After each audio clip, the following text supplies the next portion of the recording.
여러분 안녕하십니까? 이제 드디어 22학년도 1학기 사회복지학 시간이 돌아왔습니다. 이번 한 학기 동안에 여러분들과 함께 공부할 과목은요, 사회복지 개론입니다. 우선 이 개론이라는 것을 여러분들이 이제 앞으로 많이 접하게 될 것입니다. 우선 대학교에 여러분들이 들어와서 보면요, 대학 교재는 사용 목적에 따라서요, 교양 교육 교재하고요. 이 교양 교재는 일반 교육이라고도 합니다. 그리고 전공 교육 교재로 구분하죠. 그래서 이 교양 교육이라고 하는 것은요, 학생들을 독자층으로 상정하여서 집필하기 때문에요. 이 전공 교재에 비해서는 그 내용이 전문성 수위가 상대적으로 낮을 수밖에 없죠. 따라서요, 전문가 양성을 목적으로 하지 않기 때문에 전문성에 대한 고려가 전혀 필요하지 않죠. 그러나 전공 교재를 만들 때에는요, 미래의 전문가, 즉 관련 전문 영역에서 실천가로 활동하거나 연구자로 활동한 후학들을 양성해야 하는 목표를 염두에 두는 것이죠. 즉 여러분들이 지금 공부할 사회복지 개론은 여러분들이 사회복지사라는 전문가로서 전문가를 양성하기 위한 목표로 여러분들에게 후학을 양성하는 목표를 가지고 있다는 것입니다. 그래서 전문성의 수준도 일정 정도를 높여야 합니다. 그러나 이 지금 설명한 것처럼요, 우리가 이분법을 따른다 할지라도 이 책은 교양 교재가 아니라 분명히 전공 교육 교재에 속합니다. 그러나 대학의 전공 교재는요, 내용이 범위하고 또 심도에 따라서 이 심도에 따라서 한다는데, 이 개론은요, 뭐 다른 말로는 원론이라고도 하고요, 또 어떤 것은 인문이라고 하고, 또 여기 보면 이해라는 것이 있는데 이해라고도 이렇게 그 여러 가지 용어로 쓰고 있는데요. 이 교재는 이렇게 개론과, 즉 총론 교재와 강론 교재로 나누어지는 겁니다. 이제 총론 교재라면 이제 사회복지 개론이 총론 교재가 되고요. 여러분들이 이제 공부하게 될 사회복지 행정론, 정책론, 또 뭐 장애인 복지론, 노인 복지론, 이러한 하나하나를 우리가 강론이라고 하는데, 이런 총론과 강론 교재로 나누어지죠. 그래서요, 이 개론은 신입생을 대상으로 해서 되도록 많은 주제를 갖다가 선택한 후 각각의 주제를 간단하게 소개하는 특징을 지니고 있습니다. 이제 여러분들이 이 사회복지 개론을 하게 되면 13개 장으로 되어 있는데, 여기는 많은 복지의 강론에 대해서 여러 가지로 설명이 될 겁니다. 그러나 이제 그에 반해서 우리 강론에 들어간다면요, 목표는 그 독자층의 상급자들이죠. 다시 말해서 여러분들이 지금 이제 사회복지 개론을 원래는 1, 2학년 때 배워야 되겠지만, 다른 과에 가 있던 학생들을 대상으로 해서 여러분들을 2학년 때 교육하는 것이지만, 이제 상급 학년으로 올라갈수록 여러분들이 강론을 갖다가 공부를 하게 된 것입니다. 그래서 그 강론은 책에 담겨진 그 주제의 수는 별로 없지만요, 주제 하나하나에 대해서 설명이 심도가 깊어진 것입니다.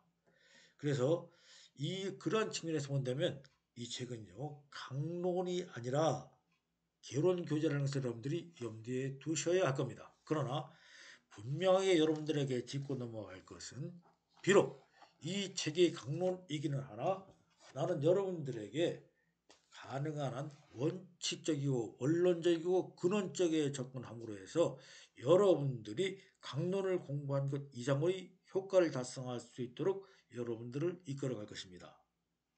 무슨 뜻인가 하면은요, 비록 개론이지만은 여러분들에게 이 교재 외의 것을 원칙적이고 원론적이고 주변 것을 끌어들여서 이해를 시키겠습니다. 그래서 가능한 한 우리 교재에 관해서 1시간, 또 기타 교재가 아닌 여러 사회적 현상, 주변의 것들을 갖다가 뿌리까지 뽑아내서 공부를 하는 식으로 여러분들을 이끌어 가도록 하겠습니다. 자, 이제 제일 먼저 1장은 사회복지 이해가 됩니다. 자, 사회복지 이해는요, 제1절에서 우리 한국 사회에서 왜 복지가 필요한 것인가에 대해서 설명을 하고 있습니다. 제가 지난 첫째 시간에 먼저 여러분들에게 원론적인 얘기를 했었죠. 여기에서 우리 복지가 왜 필요한지를 갖다가 설명을 들어서 여러분들이 이제 이해를 쉽게 할 수가 있을 것입니다. 굉장히 쉽게 여러분들이 접근할 수가 있을 텐데요. 자, 여기 보면요. 인간은 누구나 기본 욕구와 사회적 욕구가 충족되길 바라며, 그렇죠? 사회적 욕구가 충족되길 바라며 평등하게 행복할 국민으로서의 권리를 가지고 있다는 것입니다. 사람으로 태어난 이상은요, 누구라도 욕구가 있는데 이 기본 욕구, 우리가 먹고 입고 자고 하는 등등의 기본 욕구가 있는 것과 사회적 욕구 있죠. 내가 명예를 가진다든가 내가 사회적 신분을 보장이 된다든가 하는 이런 기본 욕구와 사회적 욕구가 충돌되길 바라고죠. 그래서 모든 국민은 평등의 행복할 권리를 가지고 있다고 우리 헌법 제10조에서 이야기하고 있습니다. 인간 소수의 존엄과 가치를 위한 행복 추구권이 명시되어 있다는 것입니다. 행복을 추구할 권리가 있다는 것이죠. 그래서 모든 국민은 헌법 제10조입니다. 인간으로서의 존엄과 가치를 가지며 행복을 추구할 권리를 가진다. 이렇게 되어 있어요. 그래서 정부에서는 빈곤이나 사회적 배제가 구조화되는 추세에 대응하여 다양한 제도를 마련하고 시행한 의무를 가지며 국민은 사회복지를 통해 행복한 권리를 가진다. 이렇게 되어 있고요. 사회적 약자에게 사회보장에 의한, 자, 사회보장이라는 것은 여러분들 잘 머릿속에 넣어두세요. 복지 서비스를 국가적 차원에서 제공하는 것이 사회복지 출발이므로 현대 한국 사회에 있어서는요, 사회복지는 사회적 약자의 자립과 자아를 통한 사회 통합의 방안이 되어야 한다. 이렇게 되어 있습니다. 자, 이 사회보장은요, 세 가지가 있습니다. 공공부조라는 것이 사회보장에 하나가 들어가고요. 그 다음에 가장 넓게 쓰는 사회보험이라는 것이 있고요. 다음에 복지 서비스라는 것이 있습니다. 이렇게 사회보장은 이 세 단계가 됨으로 해서 사람에게 촘촘한 그물망을 사회적 약자에게 준다는 것입니다. 자, 여러분, 내가 지난 시간에도 한번 여러분 물어봤던 적이 있던 것 같은데요. 우선 우리가 복지 국가에 산다는 것을 가만히 좀 생각해 보십시다. 여러분, 내가 못 살고 어려운 것은 누구 탓이라고 그랬어요? 내 탓일까요? 아니면 조상 탓일까요? 남의 탓일까요? 아니면 사회 구조적 탓일까요? 물론 여러 가지 요인이 있을 수가 있겠죠. 사람에 따라서는. 그러나 가장 근본적이고 근본적인 것은요. 어떤 걸까요? 바로 사회 구조적인 원인이 된 것입니다. 자, 오늘날 우리 사회가 지금 굉장히 어려워졌죠. 자, 코로나라는 것이 갑자기 이 사회에 덮쳤습니다. 그러니 장사를 못해요. 또 어떠한 사람이 모이는 것도 모일 수 없게 만들었습니다. 우리 생활 모든 것이 바뀌었어요. 물론 일본은 이러한 것으로 인해서 뭐 도움을 받는 것도 있겠죠. 온라인 같은 거요. 그러나 모든 국민은 지금 가난으로 내몰리고 있고요. 생활이 점점 더 어려워지고 있습니다. 경제적으로 어려움을 처하게 되는데 이것이 여러분 내가 게을러서가 아니죠. 내가 일을 하기 싫어서 하가 그런 것이 아니죠. 이것은 사회적 구조가 있다는 것입니다. 사회적 구조가 그렇게 됐다는 것이에요. 그래서 우리 사회복지라고 하는 것은요. 사회복지국가라고 하는 것은 국가가 사회적 약자에게 사회보장을 통해서 가난에 대물림을 되지 않도록 해주고요. 이들에게 도움을 주는 여러 가지 정책을 만들고 또 이를 시행할 의무가 되는 것입니다. 그래서 이러한 것들이 기본이 되어서 사회적 약자가 자립을 할 수 있도록 하고요. 또 자를 통해서 사회 통합이 방안이 되도록 한다는 것이 우리 사회에서 복지가 필요한 이유가 되는 것입니다. 반드시 우리는 그래서요, 사회적 약자가 되었을 때 내가 뭐 늘 약자가 되는 게 아니죠. 언젠가는 내가 사회적 강자가 될 수 있는 것이고 남을 도울 수 있는 길이 되는 겁니다. 그래서 뭐 그 정부로부터 도움을 받는 것을 가지고 우리가 그렇게 크게 뭐 기분 나빠할 필요도 없고요. 부끄러워할 필요도 없는 것입니다. 이건 당연한 권리에 속한다는 것이죠. 자, 사회 복지는 몇 가지 특징이 있습니다. 어떤 특징이 있는가 하면요. 우선 예산이 책정이 되죠. 예산 사업이 되죠. 왜? 사회적 약자를 갖다 지원해주기 위해서는 예산이 필요한 것이고요. 또 두 번째는 이것은 스티그마 현상이 있다고 그러죠. 다시 말해서 한번 낙인 효과라고 하는 것인데요. 낙인을 지키면 별로 기분이 안 좋을 수밖에 없는 것이고요. 셋째는 비가역성이라고 합니다. 한번 이것이 진행이 되면은 다시 돌아올 수가 없어요. 그래서 비가역성이 있다는 그런 것들이 사회복지 특징이죠. 그래서 이러한 여러 가지 불합리한 것도 있고 힘이 들지만은 그러나 사회 통합이라는 차원에서도 사회복지는 반드시 진행되어야 할 그런 것입니다. 자, 그러면 사회복지 목적 개념과 실제 개념에 대해서 한번 생각해 봅시다. 물론 이 사회복지 정의는요, 뭐 학자마다 다 다르게 정하죠. 학자 수만큼 있는 것입니다. 그래서 사회복지가 뭐다 하는 통일적 개념은 아직 뭐 만들 수가 없는 것이죠. 어렵죠. 자, 여기 행복이라는 단어를 갖다 수많은 사람이 얘기했는데요. 이 사회복지는 더욱더 여러 요소들이 결합되다 보니까 이 개념을 쉽게 접근하기가 어렵죠. 그래서 보다 행복한 삶을 지향해야 할 목적이나 이념을 의미하는 것이다. 이렇게 정리하고 있죠. 그래서 아까 헌법에 필조를 했는데 행복 추구권이 사회복지 목적 개념으로서 그 예가 될 수 있다는 것입니다. 그것이 아니죠. 반드시 이해가 될 수 있다는 것이고요. 실제 개념에 대해서 한번 보겠습니다. 자, 아까 우리가 목적 개념에서는 굉장히 사회복지라는 용어가 오하고 또 계속 변한다고 그랬잖아요. 자, 한번 보세요. 이 사회복지국가도 복지사회로 갔고요. 이 복지사회에서 제3의 세계로 뭐 가서 여러 가지 계속 이동 중인데, 자, 실제 개념에 있어서 보면요.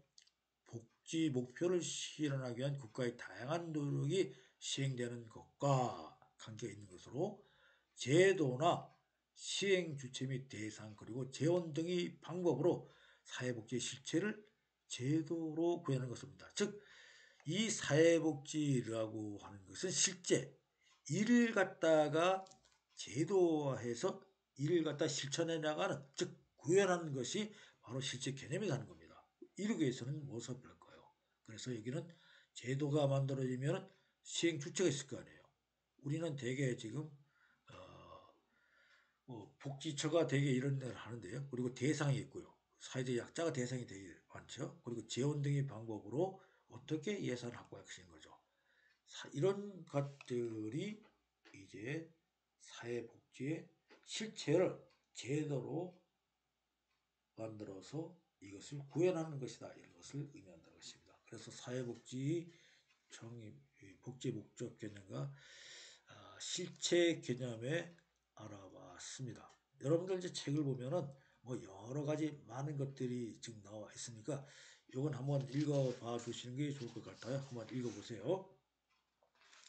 자, 그럼 이제 사회복지라는 것은 아까 얘기했죠. 계속 변했습니다. 여기 견해도 다양하고 학자도 많지만 국가별로 또 사회 시대별로 그 양태나 내용이 천차만별이죠.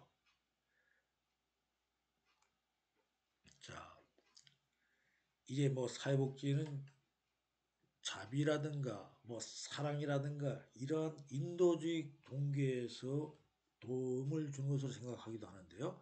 즉 어휘적 가책, 언어에서 우리가 보는 사회복지는 월페어라는 것은 satisfactory state, health and possibility well, 즉 만족한 상태, 건강하고 번영하고 안정의 상태를 갖다 우리는 월페어라고 소셜, 사회란 뜻이죠. 이것은 지역사회나 집단 속에서 같이 지내라 하는 그런 의미인데요. 사회적이라는 의미는 물질적이거나 영적인 요소보다는 비영리적이며 이 소셜 이 사회라는 것은 가급적 비영리적인 요소가 많이 들어간다는 얘기죠. 이타적, 즉 다른 사람을 사랑하는 속성의 공동체적 삶의 요소에 관심을 기울인다는 것입니다. 그래서 사회복지는 사회와 복지 복합어입니다. 그래서 여러분 복지제도라는 것은 뭐 아주 고대로부터 있어 왔었죠. 구휼과 여러 제도를 통해서 우리가 사회적 약자를 돕는 것은 국가와 왕이 하는 기본이었고요. 또 사회적인 정의였었고 이것은 해왔었지만 이제 사회복지에는 우리가 제도적인 틀을 만들어서 시행하는 것을 우리는 사회복지라고 하잖아요.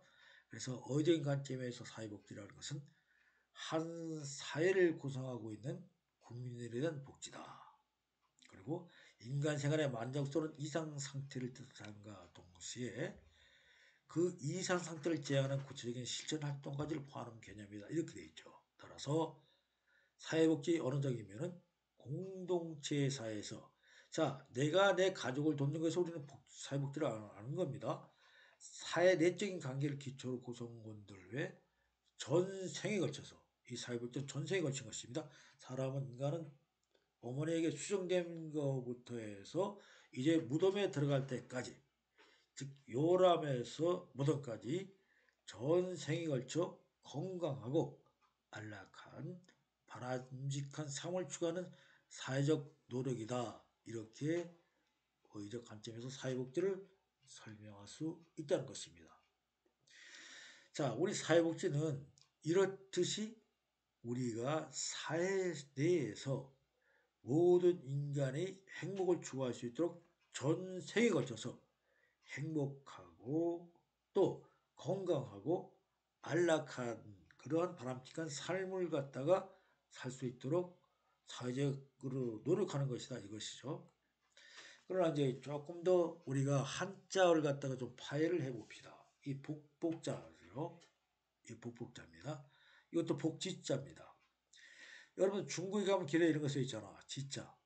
멈추라는 것이 우선 멈추라는 것이고 이 시자는 보유시자예요.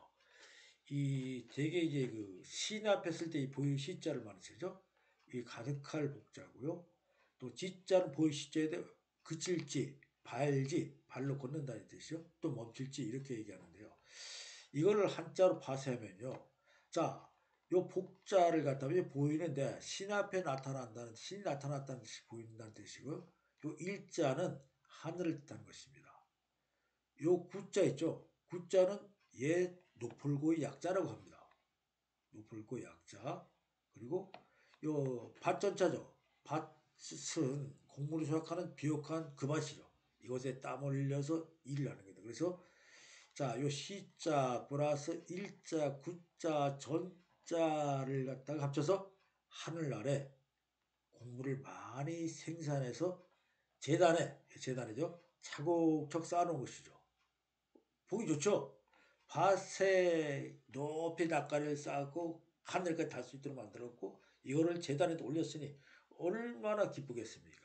등 따세고 배부른 겁니다. 그래서 풍요로운 것인데 이 풍요로운 것도 누가 줬느냐? 신이 줬다는 것이죠. 그래 이 복복자예요. 그런데 멈출 지자는 어떻습니까? 이 복지자는 멈춘다는 거, 그친다는 것이에요. 자, 복과 하생이 있죠. 복이 넘치면 하가 되는 것이에요. 그래서 복이 지나치면 재앙이 있다는 것이 복과 하생이라고 하는데요.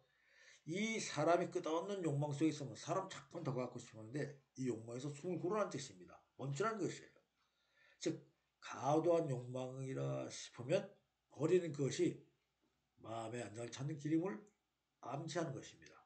그래서 이것이 두 개의 갑질세 우리가 복자에다 복지자라서 복지가 된 것입니다. 자, 굉장히 의미 있는 얘기죠.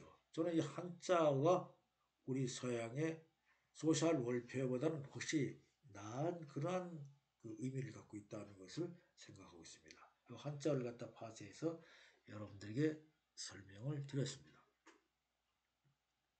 자, 사회복지는 변천해죠. 계속 자녀적 사회복지에서 제도적으로요. 자선에서 시혜적이었던 것이니까 그래서 이게 이제 권리를 본 것이고요.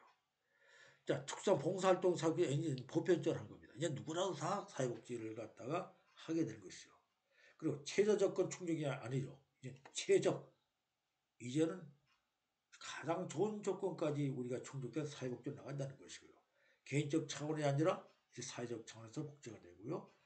자원적 사회복지가 아니라 이제는 자원적이 아니라 공공적 사회복지로 가고요. 그리고 예전에는 빈민구제를 위한 사회복지였다면 지금은 이제 복지 사회 건설한 사회복지로 이렇게 개념이 전부 다 변한다. 이것은 로마 신이 얘기한 겁니다. 이 로마 신을 잘 얘기해 두고요. 이 시험에 가끔 나오는 얘기입니다. 즉 사회복지는 시간과 생활 여건에 따라서 점차적으로 왼쪽에 있는 것에서 오른쪽에 있는 것으로 변화되어 간다 하는 것을 여러분들에게 지금 설명을 하고 있는 것입니다. 그래서 어휘적인 관점에 대해서 우리가 알아봤고요. 또 한자로 풀이해봤고 또 역사적 관점에서 사회복지에 대해서 알아본 것입니다. 여러분 뭐 복지 선진국이라도 많이 나는데 이제 우리도 서서히 이제 사회복지가 점차 그 개념이 오른쪽으로 변화돼 가고 있는 그런 시점이죠. 우리나라도 이제 선진국이 돼 가고 있으니 그럴 수밖에 없죠. 자, 다음은 이제 역사적 관점에서의 사회복지입니다. 자, 그럼 어떻게 되느냐? 원시 공동사회에 있어서는 자선사업을 주로 했다. 즉 개개의 궁핍자에 대해서 사업을 하죠. 원시전 서로가 이게 도왔는데 촌락단이 궁핍자를 대상으로 해서 누가 근친들했다. 그 촌락에서 자체적으로 좋았고요. 이제 중세에서는 어떻게 되느냐? 고대 중세사에서는 자선사업이었죠. 요거는 이제 잘 사는 사람들이 또 권력자들이 개개의 궁핍자에 대해서 자선과 박애 사업을 종교적 인도 동기로 했다는 것이고요. 구제 사업은 이제 근세 사업에 들어가서 빈민을 대상으로 구인법이 시작됐죠. 이것이 이제 사회복지의 최초 시초라고 우리가 볼 수가 있는 것인데요. 그 사회사업은 근대 시민사회에 들어와서 자 5대 사회학인 빈곤, 질병, 무지, 불결, 실업을 갖다가 해결하기 위해서 우리가 자선 조직협회, 즉 구인법을 만들어 시행했다는 것이고요. 이제 현대 산업사회 와서는 사회복지가 된 것이죠. 그래서 전 국민의 생활 문제를 갖다가 사회복지 대상으로 하면서 사회보장 및 사회복지 사업이 체계화되었다. 이제 우리나라도요. 지금 현재 이 복지에 예산 투입되는 예산이 약 우리 전체 그 예산이 약 3분의 1 가까이 되잖아요. 굉장히 지금은 많은 것들이 여기에 집중되고 있다는 것입니다. 자, 이론적 관점 사회복지에 대해서 알아보도록 하겠습니다. 자, 사회복지 대상 범주제도 제도 범주지 인율 범주입니다. 자, 대상 범주라고 하는 것은 한정적 개념 사회적 복지죠. 그래서 취약계층이나 요보호 대상들을 한정지어서 한다는 뜻이죠. 이 대상, 즉 범주를 갖다 한정지어서 하는 건 소극적 개념이죠. 그러나 강의적 개념으로 사회복지는요. 사회 구성원 전체의 복지를 정부나 사회가 책임지는 것입니다. 이 제도적 복지죠. 그리고 이제 제도 범주는요. 위리스키와 리벅스의 얘기에 의하면 자녀적 복지는 일상생활 여는 데 있어서 어려움을 가지고 있는 시민은 자기 스스로 혹은 주변 지인이나 지역사회 요건 충족을 위해 최대한 노력해야 한다는 것입니다. 그럼에도 자원이 부족한 경우에만 별도의 복지 접시가 제공되는 것이고요. 제도적 복지는 전체적으로 사회적으로 제도하는 것인데요. 자, 여러분 자녀적 복지와 선택적 복지를 여러분들 정도 구분할 수 있는 사람 있을까요? 자녀적 복지라고 하는 것은요. 자, 내가 우리 어떤 사회적 약자가 있을 때는 누가 도와요? 내 친지나 가족이 도우라는 것입니다. 이게 자녀적 복지예요.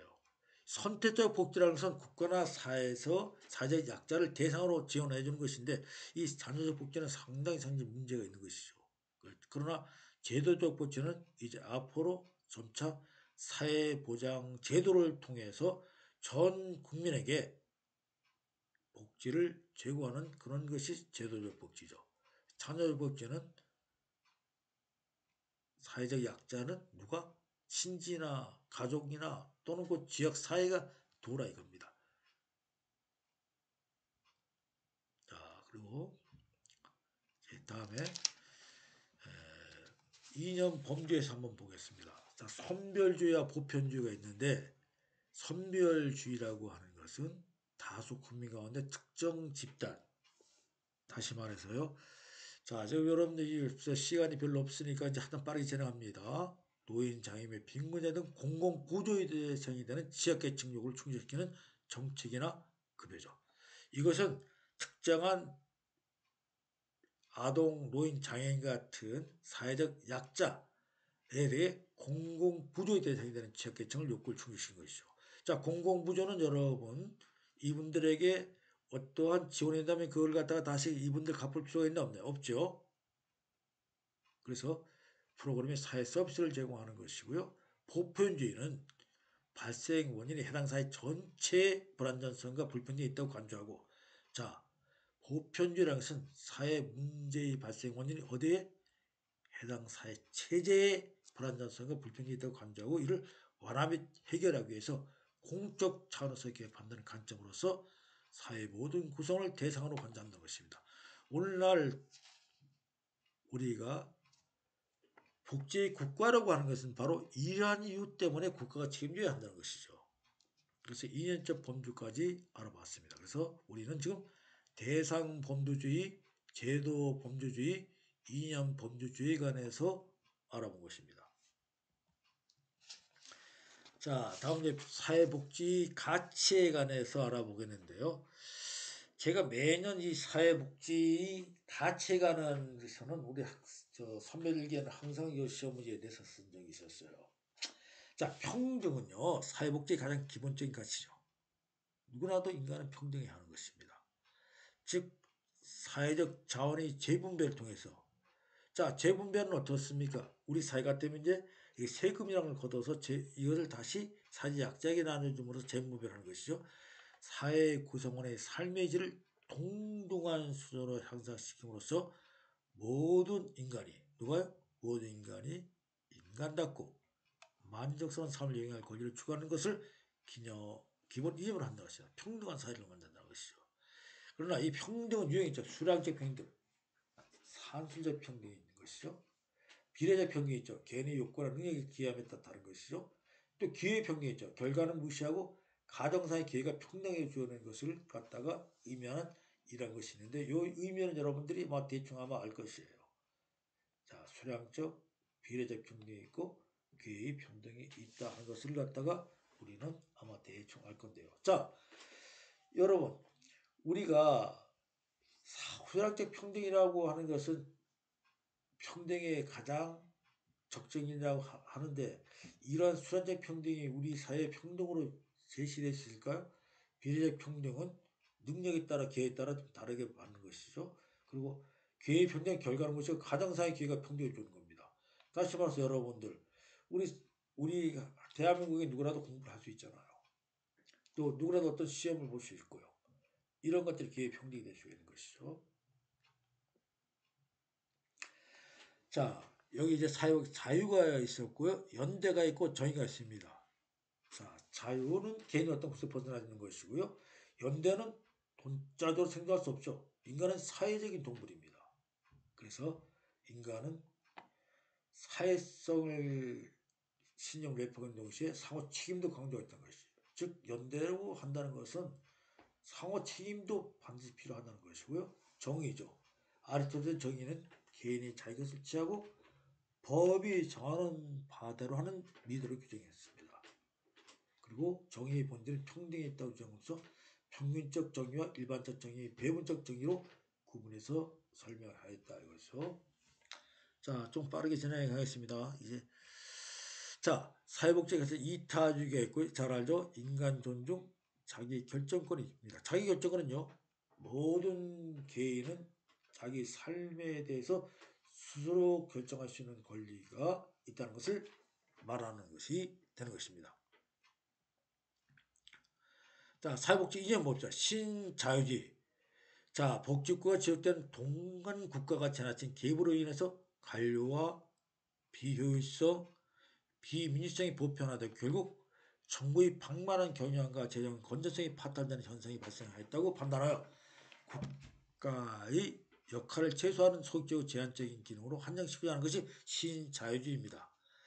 자, 이제 제가 다음 시간쯤이나 언제 우리가 교과서를 떠나서 우리 복지사회가, 복지국가가 복지가 어떻게 변해야 하는 그 변천을 갖다 설명드릴 때 신자유주의에 좀 더 세부적으로 설명드릴 기회가 있을 것입니다.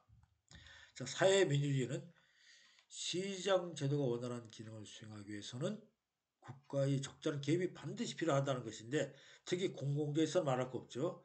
그래서 재분배 기제에 입각하여 분배를 조정하고 합리적인 선택할 수 있는 국가가 적절한 개입을 합니다. 자, 신자유주의는 무엇입니까?